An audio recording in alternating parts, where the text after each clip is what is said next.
Well, thanks so much to the organizers for putting together such a nice event, and obviously for including our paper on uncovered interest parity and high frequency into the program. This is joint work with Philip Muller and Paul Whelan. I'm with the Bank of Canada, so the usual disclaimer applies. The views are mine and do not necessarily reflect those of the bank or its governing council. Studying foreign exchange markets, as you all know, can be easily motivated. It's the largest and most liquid financial market in the world. And we can learn a lot by simply looking at these well-known volume numbers that we all are familiar with from the BIS Triennial Survey. Just to give you an idea what characteristic stands out, looking at total trading volume in the entire market, plotting here from 1995 to 2022, we see two characteristics stand out. One, it has grown substantially over the last 25, 30 years from about 1.2 trillion in 95 to about 7.5 in 2022, the last time the survey was conducted. And the second characteristic is that in comparison to other markets, so just as a benchmark here, equity markets, volume in FX is significantly larger, right? In the same year where the average daily trading volume was 7.5 in FX markets, in equity, market activity only amounted to about 0.5. So huge difference. I'm sure most of you have seen that graph in some shape or form over the last years. What you might be a little bit less familiar with is how this graph looks like if you split it by the maturity of the underlying instruments. And this is what I'm going to plot here. So again, numbers taken from the BIS, same volume numbers, 7.5 up there in year 2022. But I'm distinguishing between short and long-dated maturity products. What I mean by that is the following. The blue part here is volume in spot markets, which by definition are short-dated products. And that volume alone amounts to up to 2 trillion. On top of that, we have this light blue bar here, which is market activity, so US dollar traded volume in short-dated swaps and forwards, so derivative instruments with maturity of less than 7 days. And then you have this gray bar there at the top, which are long-dated swaps and forwards, some structured products and options, which only make up a relatively short proportion of the overall trading volume. Let me phrase it differently. 70% of the 7.5 trillion total trading volume is actually happening at a very, very short horizon, within a few days. Now, despite the simple empirical stylized fact, most of our academic papers have actually studied risk premia and deviations from uncovered interest rate parity at longer horizons, so let's say 1 month, 1 quarter, or even beyond that. What we're going to do in this paper is we're going to go in the opposite direction, and we're going to ask what risk premia dynamics look like at a very short horizon space, so 1 day or even less. Could you tell us which data? So this is BIS Triennial Survey data published every 3 years, so markets combined. All right, so what are we going to do in the paper, right? We study your regions of UIP violations at very high frequency, taking market convention into account and account for settlement convention in the foreign exchange market. I'm going to talk a little bit more about the institutional details later. We do this in 2 ways. For one, we leverage time series regressions to identify when deviations from UIP happen. And then we construct well-known trading strategy based on cross-sectional sorts because we have a reasonably nice cross-section of currencies. Then we assess how local intraday and local overnight periods across the globe shape currency returns and risk premia. And again, we account for the discrete nature of interest rate payments in the foreign exchange markets, which is different from your 24-hour trading in spot. Again, I'm going to talk about that. And then in the paper, we investigate announcement effects and the impact of those on currency trading strategies. And particularly, we focus on US announcement days and a set of the major macroeconomic announcements. I'm going to talk about that a little bit less in today's talk due to the time constraints, but we have quite a bit on that in the paper as well. So what do we find? 3 major findings. 1, we resoundingly reject UIP during local intraday periods, meaning our beta coefficient, our slope coefficient, is negative during that period. We fail to reject UIP during the local overnight period. So in fact, we get a beta coefficient of 1, exactly what the expectation hypothesis would tell us what we should get.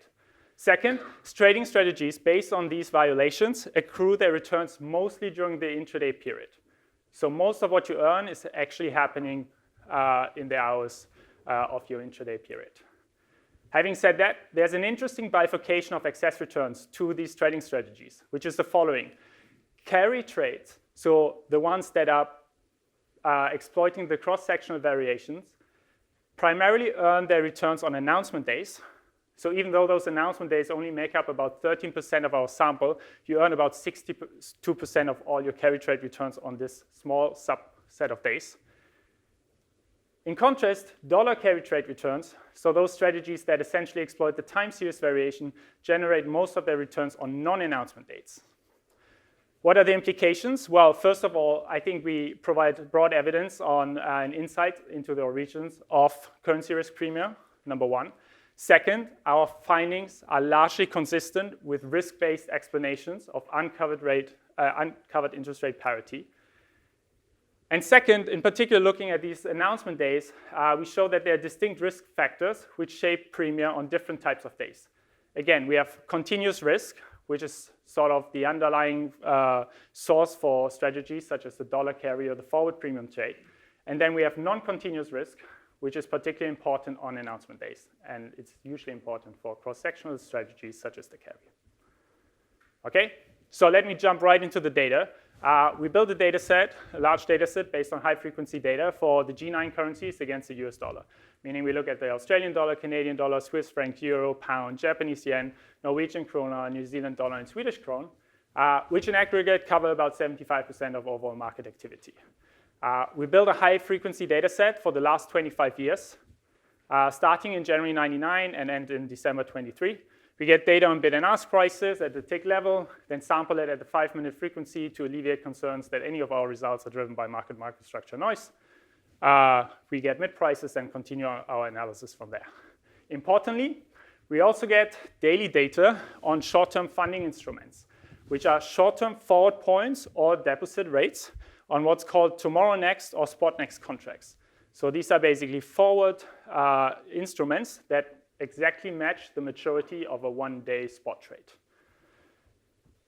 In case you're concerned that any of our results are driven by the high frequency that we are using, we repeat basically everything with conventional 1-month forward rates as well, and the results are very comparable. Now, we all know FX trading takes place almost 365 days a year, 7 days a week, and you can trade in spot pretty much every time of the day, 24 hours a day. Now, what's important to keep in mind is, though, that interest on any FX position is only paid if it's open at a particular point in time. And that point in time is 5 p.m. New York time. Only at that point in time, you're going to have a discrete interest rate payment of the full interest rate.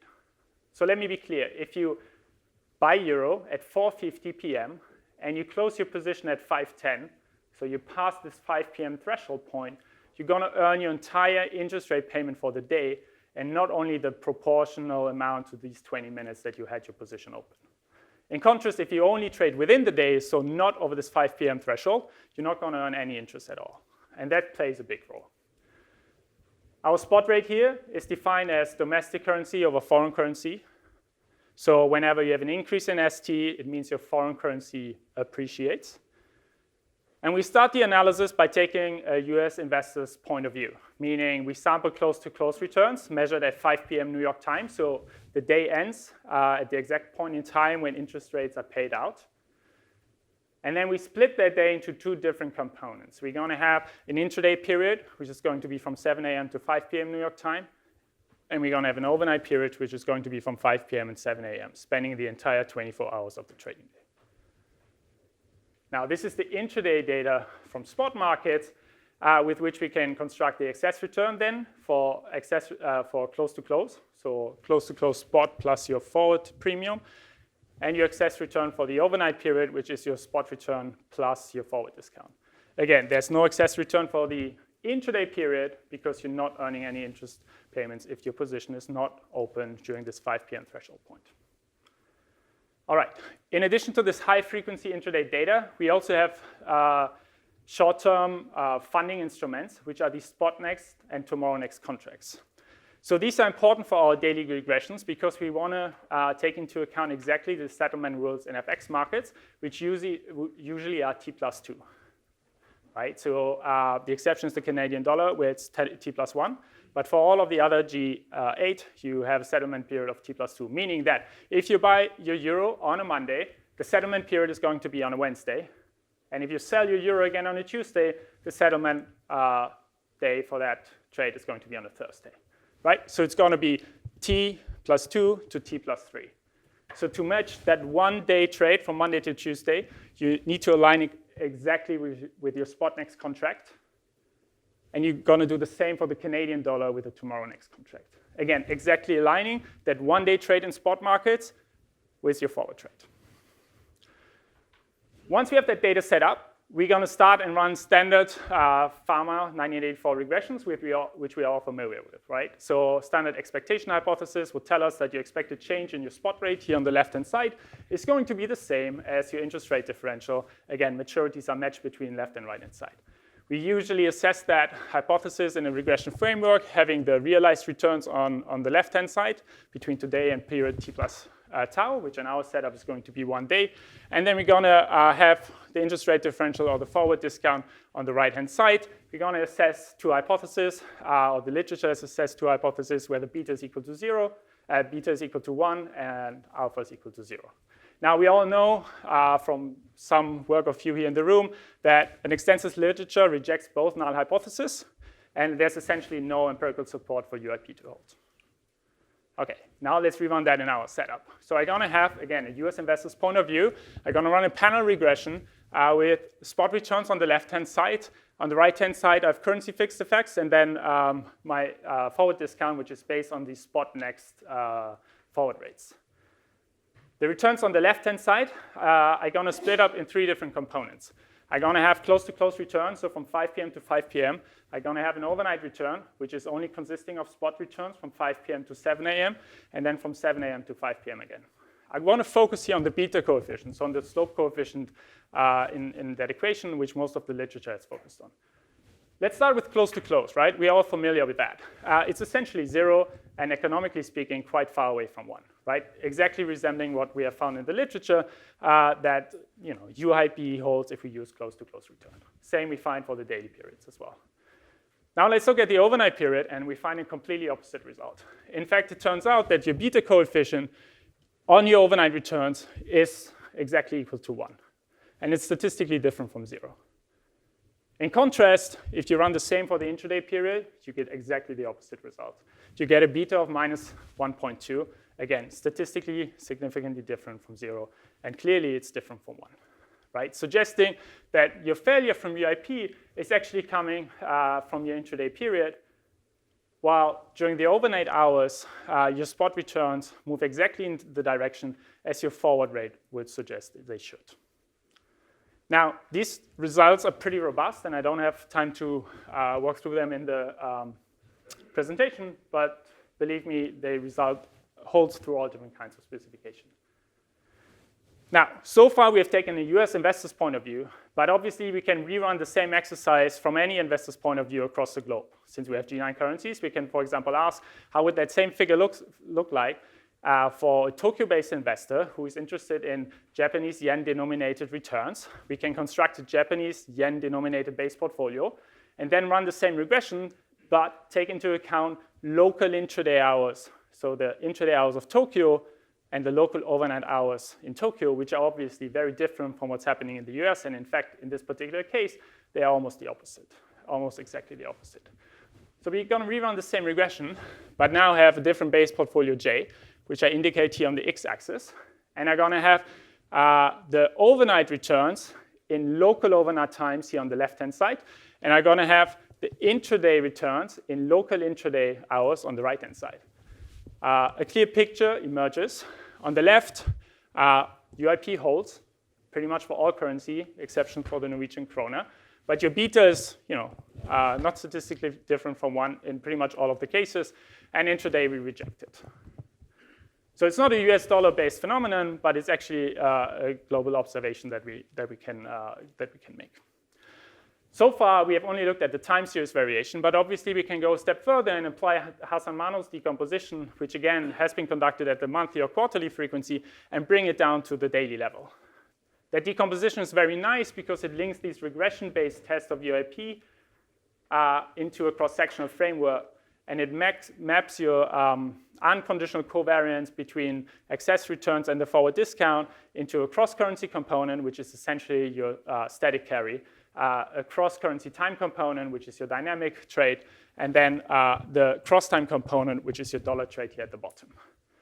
You can use combination of these three components to construct three different strategies. In the paper, there are actually more, but I'm going to focus on these three in the presentation, which is going to be the standard carry trade that we are all familiar with. It's a sum of a static component and a dynamic component. It's going to be the forward premium trade, which is the sum of the dynamic component and the dollar trade, so exploiting the time series dynamics only. And then the dollar trade, which is conceptually similar or exactly the same as Lustig, Rusanov, and Bertelhahn's dollar carry trade, right? So you go long and short or foreign currencies depending on the sign of the forward discount. Now, this picture looks very familiar to us. So we have average excess returns based on close-to-close returns.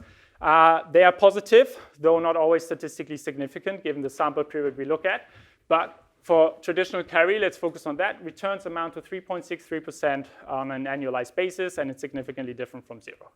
We know for close-to-close returns, these returns are largely coming from the actual carry component, right? The forward discount makes up essentially 3.63%, and nothing is coming from the spot component at all. So your spot returns are essentially zero, so the excess returns you're earning are essentially coming from your forward premium component.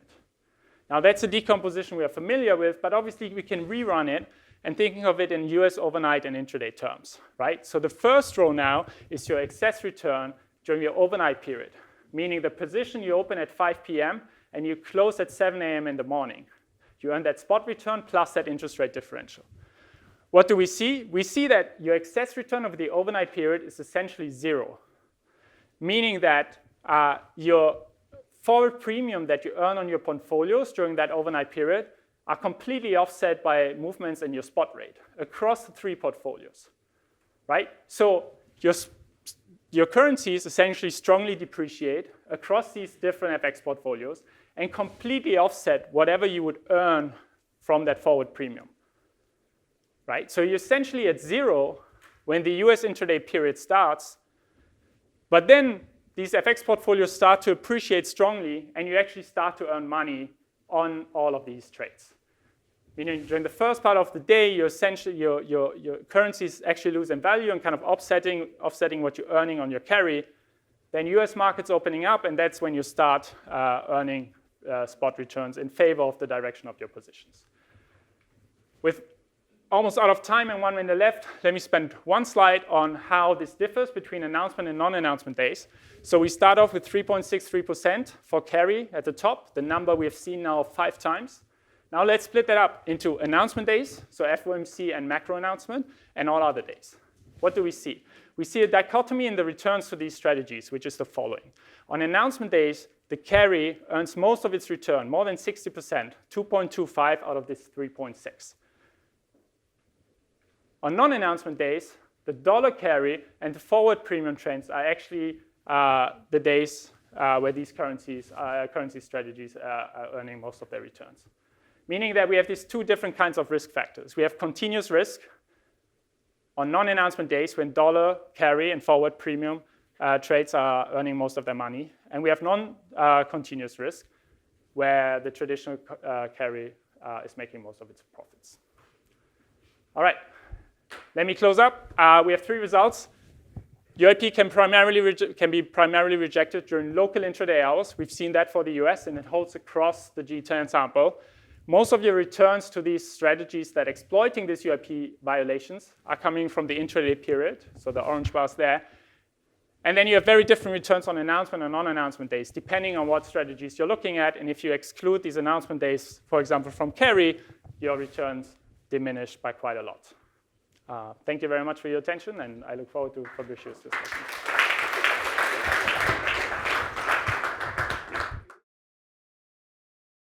I would like to thank the organizers for giving me the opportunity to discuss this very interesting paper.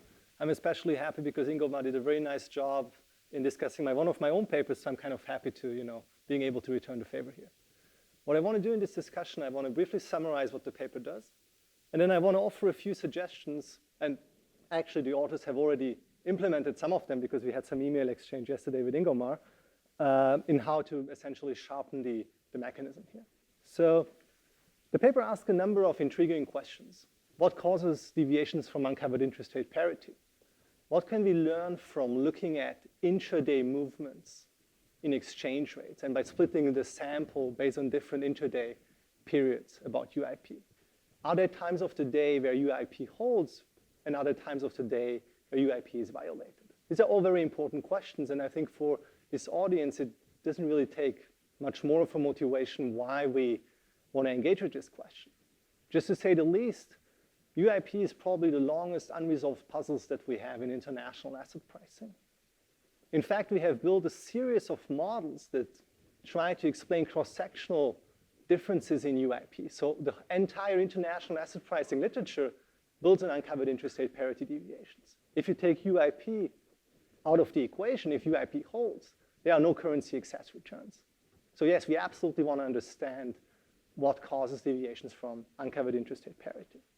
Now, the first reaction that I had to this paper was essentially this one. And the audience here is old enough to appreciate this. If I show this to my students, they're going to be like, okay, what am I showing here? But this is an old question. What is essentially the novelty that the paper brings to the table here? And I think it's very obvious. It's the distinguishing, splitting up of the day into two periods, into an intraday period and an overnight period. And the intraday period is essentially the perspective of a US investor who wakes up at 7 a.m. in the morning and trades until 5 p.m. What is the overnight period? Well, it essentially starts on the previous day at the 5 p.m. close, runs until 7 a.m. in the morning, and then because of the FX convention, you get the interest rate differential. So the interest rate differential here is important because that's really what makes those two periods different, apart from the fact that you're looking at different times of the day. Now, what's the key result of the paper? Well, UIP holds during the overnight, but not during the intraday trading hours. And there are two additional results related to currency trading strategies. I'm not going to really focus on them. I'm going to focus on the main result here. Okay, so this is directly from the paper. This is table 1. The authors really focus on the overnight and intraday distinction, and they basically say, look, overnight you have a beta coefficient of close to 1. Intraday, it's 0 negative. But what I also want to highlight here is the first table, actually. So if you run this regression with currency and time-fixed effects, so you incorporate essentially all the variation that might come from some global factors like the VIX or whatever, this coefficient here also looks pretty close to 1 to me, actually. So this is something that the paper doesn't really talk about, but it's perhaps worth mentioning and delving a little bit more into this. Now, related to my suggestions, and I think this is an obvious question that some of you might have had as well. How should we split the day? Like, we know that FX is trading 24/7. I'm going to show in a couple of slides what 24/7 really means. But it's not clear where you actually want to start a sample. I think we all agree that 5 p.m. is a decent point in time to end a sample because that's where you are being paid interest.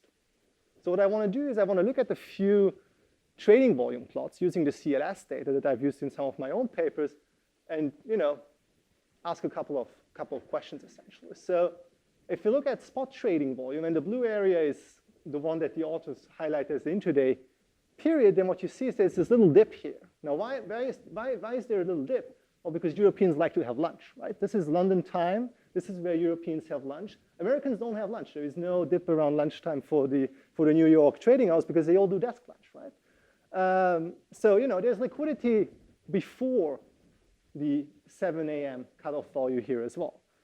If you look at forward markets, it's more like a tent. So clearly liquidity is concentrated in US trading hours. If you look at FX swaps, which are arguably important for these spot next contracts, there is substantial liquidity here as well before 7 a.m. Now, what I should also mention is that in my conversation yesterday, Ingomar convinced me that there is substantial robustness here. So even if you move out the 7 a.m. time here to 4 a.m. or even further, the results are largely the same. In terms of mechanism, Ingomar has a recent paper with the same set of quarters, and Angelo, who is also in the audience, also has a paper on intraday time dynamics in the foreign exchange markets. And why am I showing you this? Because I think that might provide actually an explanation for what we see here. The idea is that during domestic trading hours, the domestic currency depreciates, and during foreign trading hours, the domestic currency appreciates. Now, how can this help us to understand UIP? Well, if you're thinking in the cross-section, the reason why UIP is violated so heavily is because the Australian dollar just doesn't want to depreciate. So no matter what you do to the Australian dollar, it has a high interest rate, but it doesn't depreciate. Now, when is potentially a time during the day when you might see a depreciation of the Australian dollar? Well, it's precisely during these overnight trading hours. Why? Because during the US trading hours, when US working hours, the Australian dollar is actually appreciating and thereby exacerbating the UIP deviation. I have one more point, which Ingomar kind of already talked about, because yesterday when we had the email conversation, he basically said, look, we've already done this, but taking this idea one step further, what you might ask yourself is, okay, how can we understand the cross-sectional differences? So what I'm plotting here is the coefficients that they have in the paper for the close-to-close, overnight, and intraday period. And I have those coefficients on the y-axis here, and on the axis is I have measures of currency risk, which is the dollar beta in this case. So the Japanese yen is a safe currency, the Canadian dollar as well. It seems that the close-to-close and overnight betas are actually very, very similar to each other. But if I look at the riskier currencies, there seems to be a pretty substantial gap. Now, this might be a little bit of a stretch for this paper, but I think there is value in understanding why do we have these heavy cross-sectional differences in uncovered interest rate parity. Like for the Canadian dollar, we cannot really reject that it's equal to 1, but then if we look at the Australian dollar over here, we see a very clear rejection. And you could draw similar figures using the carry betas, for instance. Again, there seems to be some downward sloping pattern here. I mean, it's not crystal clear, but something in the cross-section seems to be going on. And I also have one last plot using the Chernoff-Darquis and Lockster unconditional mean variance efficient portfolio, where you actually have this 10 shape, which is, very puzzling because we tend to think about these asset pricing models being linear, but this kind of points towards a nonlinear effect here. I'm not going to talk too much about my last point because Ingomar kind of already mentioned that when they rotate away the reference currency from, say, the US dollar to the euro, they actually find similar results. Now, the only thing I want to point out here is, which I'm not 100% sure how they implemented it, is that what I would love to see is a European investor who trades from 7 a.m. Frankfurt time to 5 p.m. Frankfurt time. This is going to be the intraday period, and then everything else is going to be overnight. Because what I'm interested in here is whether the results are driven by the fact that you add the interest rate differential, or whether they are driven by this intraday time seasonality patterns. It's also not obvious whether UIP holds actually for non-US dollar-based currencies. I'm actually not sure about that. I had a few minor things which I'm going to discuss with Ingomar as well. The punchline here is I think this is a very important paper on an important topic, and it helps us to essentially advance our understanding on uncovered interest rate parity deviations. Thank you. Great. Well, first of all, thanks Fabricius for the thoughtful comments and for producing all these plots. Let me address quickly a couple of them. Let me start at the back.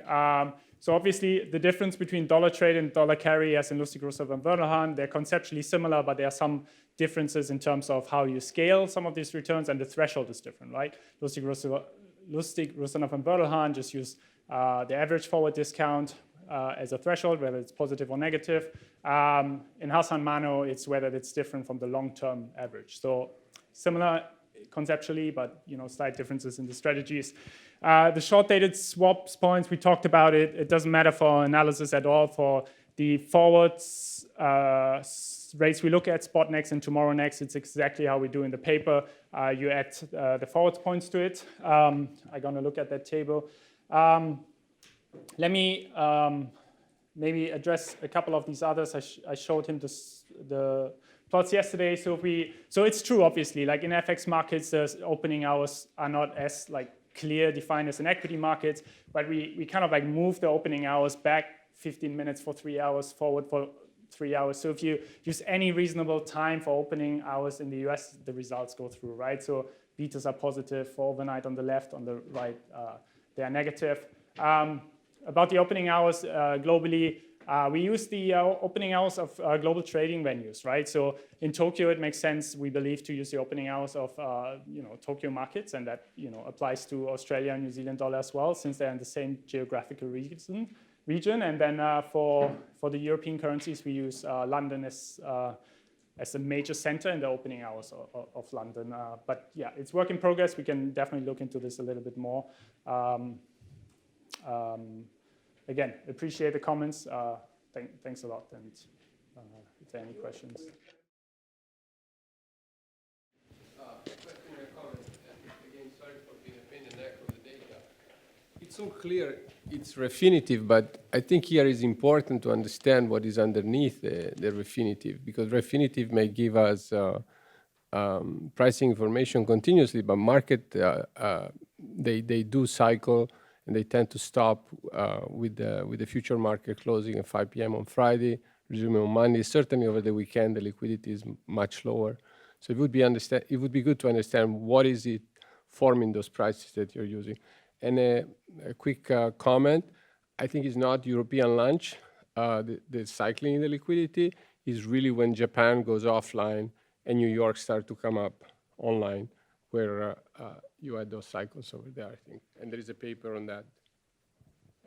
Thank you. Yeah, let me maybe address both comments. So one, so I love looking at FX data, so trust me, the results are pretty robust no matter what quotes and trade data we use. So you're right, Refinitiv is obviously indicative quotes. There might be periods where they are stale or where quoting of institutions is not as continuous as on other platforms. To kind of alleviate these concerns, we use traded prices from Reuters Matching, which is an interdealer platform which provides firm quotes. So that should alleviate concerns that it's about staleness of quotes or prices that are not realistic. We look at different days. It's not driven by weekends. We also looked at that in particular by excluding them or by excluding periods where the accrual of the interest rate is longer due to the weekend, right? No, I'm just... From which markets is observation? Right. No, it's well taken. I'm just saying we try to assess that as much as we can. I agree. It's not European lunch. I agree with that comment, and it's not New York lunchtime also, because it's when the fix is happening. And we have the paper that is arguing that those are the turning points. And as you've shown, the forward volume is actually emerging at that point in time. So probably no one has a lunch break. There's a lunch break there.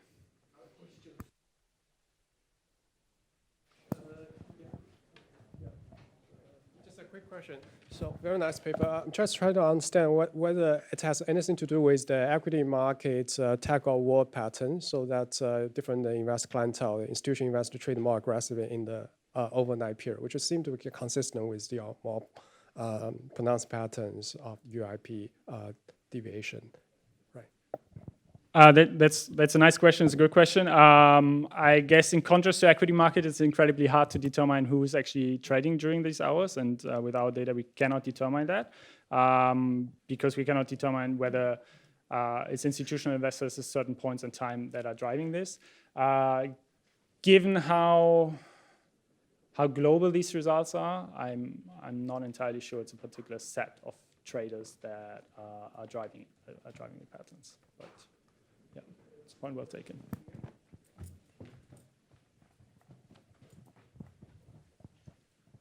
Thanks. Can you tell us a little bit about the relative volatility of returns during intraday and overnight, just as a descriptive behavior? So I don't have any numbers in the presentation, but in general, what you see is that volatility has sort of like a U-shaped pattern, if I recall our plots correctly, meaning that volatility spikes essentially once New York closes. We enter this like witching hour, which are these 2 or 3 hours before Tokyo is opening up, and when liquidity is essentially very low. So that's when volatility spikes. It kind of goes down once Japan is opening, but not as far as it does during the US trading period. So putting it differently, during the US intraday period, volatility is generally different than during the overnight period.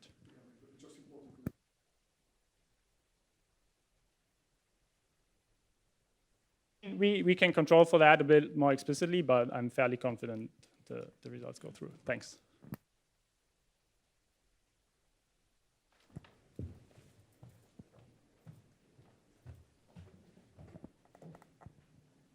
Thank you, Ingomar. Very, very interesting paper. I was very interested in your piece about announcement days and the carry generated and the returns generated on the announcement days versus the non-announcement. Could you tell us how you defined an announcement day? Because, you know, obviously we get data pretty much every day, but some is more important than others. So how did you define which was an announcement day and which was a sort of non-announcement day? Yeah, sure. Thanks. I kind of brushed over that, I guess, in the interest of time. So our announcement days in this tables are the major US announcements. So FOMC days, obviously, and then we take GDP announcements, CPI, and non-farm payrolls, which are, I guess, broadly speaking, the most important ones. We extended that set a little bit. Results go through. As you said, there's so many announcements each and every day. At some point, you need to decide when to stop. The Bloomberg indicator on the relevance, they have this relevance indicator. If you go up to like 95 and then kind of include those, that all goes through. So yeah, but it's US-based. We haven't extended it to international announcements yet. Thank you.